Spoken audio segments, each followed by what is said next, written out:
escucha con atención. Imagínate un grupo de personas en un lugar subterráneo en forma de caverna. En ella hay prisioneros que desde niños han estado con las piernas y cuello encadenados. De tal modo que no pueden moverse ni girar la cabeza, y solo pueden ver lo que hay enfrente de ellos. Además, existe detrás de ellos un fuego que emite algo de luz. Finalmente, entre el fuego y los prisioneros hay un pequeño muro construido de lado a lado, parecido a los que usan los ilusionistas entre ellos y sus espectadores, para mostrar por encima sus marionetas. Puedo imaginarlo completamente. ¿Pero a qué vas con eso? Piensa ahora que a lo largo de este muro hay personas que llevan objetos de todo tipo. Figuras de hombres y de animales de 1000 formas distintas. De manera que aparecen por encima del muro. Pues qué raro escenario y qué raros presos. Se parecen a nosotros. ¿O crees que en esta situación, ellos verán otra cosa que no sea unas sombras proyectadas por la luz del fuego sobre el fondo de la caverna? No, puesto que se ven forzados a mantener toda su vida la cabeza inmóvil. ¿Y si estos hombres pudiesen conversar entre sí, no crees que creerían nombrar a las cosas nombrando solo las sombras que ven pasar? Necesariamente. En resumen, ¿no crees que los presos atribuirían la totalidad de la realidad a nada más que a las sombras que ven? Es inevitable. Supongamos ahora que liberamos un prisionero y lo curamos de su ignorancia. Le obligamos a levantarse, a andar y a mirar hacia el lado de la luz. No podrá hacer nada de esto sin sufrir el deslumbramiento que luego le impedirá distinguir los objetos cuyas sombras antes veía sin problema.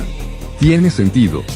Te pregunto qué podrá responder si alguien le dice que hasta entonces solo había contemplado sombras.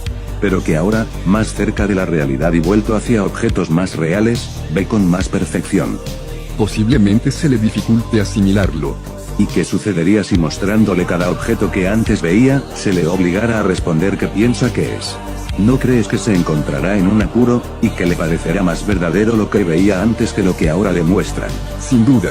¿Y si ahora lo arrancamos de su caverna a viva fuerza y lo llevamos por el sendero áspero y escarpado hasta la claridad del sol, crees que esta violencia no provocará sus quejas y su cólera? Y cuando esté ya a pleno sol, deslumbrado por su resplandor, ¿crees que podrá ver alguno de los objetos que llamamos verdaderos? No podrá. Al menos no en los primeros instantes. Sus ojos deberán acostumbrarse poco a poco a esta región superior. Lo que más fácilmente verá al principio serán las sombras, después las imágenes de los hombres y de los demás objetos reflejadas en las aguas, y por último los objetos mismos. Yo pienso que al final también podrá percibir el sol. No solo su reflejo sobre el agua o en otros lugares, sino contemplarlo como es en sí por sí en su propio ámbito. Así es. Después, si se pone a pensar, llegará a la conclusión de que el sol produce las estaciones, los años, y lo gobierna todo en el mundo visible. Es evidente que llegará a esa conclusión. Y al acordarse entonces de su primera habitación, de sus conocimientos y de sus compañeros aún presos, no se sentirá feliz por su cambio y no compadecerá a los otros. Ciertamente. Y si en su vida anterior hubieran habido honores, y recompensas establecidas, para aquel que al observar las sombras recordase mejor en qué orden acostumbran aparecer, de tal modo que el más hábil sería quien predice mejor cuál sombra será la siguiente. ¿Crees que el hombre del que hablamos sentiría nostalgia de estos honores y distinciones, entre sus compañeros de cautiverio? Para nada. Incluso estaría dispuesto a sufrirlo todo con tal de no regresar a ese lugar. Imagina ahora que el hombre vuelve voluntariamente a la caverna. Y empieza a dar su opinión sobre la realidad de las sombras con sus compañeros que no han abandonado el cautiverio. ¿No crees que se burlarían de lo que dice? ¿No le dirían que por salir a la superficie se le atrofiaron los ojos? ¿Que para evitar ese riesgo es mejor quedarse donde están? Por Zeus, claro que sí. Por último, ¿no crees que si intentará desatar a sus compañeros presos y conducirlos hacia la luz de la superficie, estos no lo matarían si pudieran tenerlo en sus manos? Tristemente, es posible que su ignorancia los haga actuar de tal manera.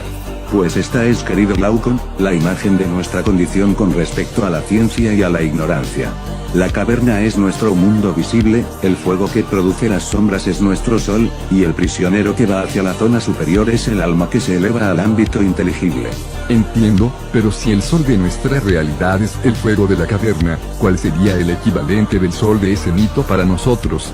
La idea del bien. Una vez percibida ha de concluirse que es la causa de todo lo bello y bueno. Además, en el mundo visible produce luz y el astro que la irradia, y en el mundo inteligible produce la verdad e inteligencia. Comparto tu pensamiento. Para concluir, Es necesario mantenerse atento a la idea del bien para obrar con sabiduría, tanto en la vida privada, como en la pública. Esta es pues, la alegoría de la caverna de Platón.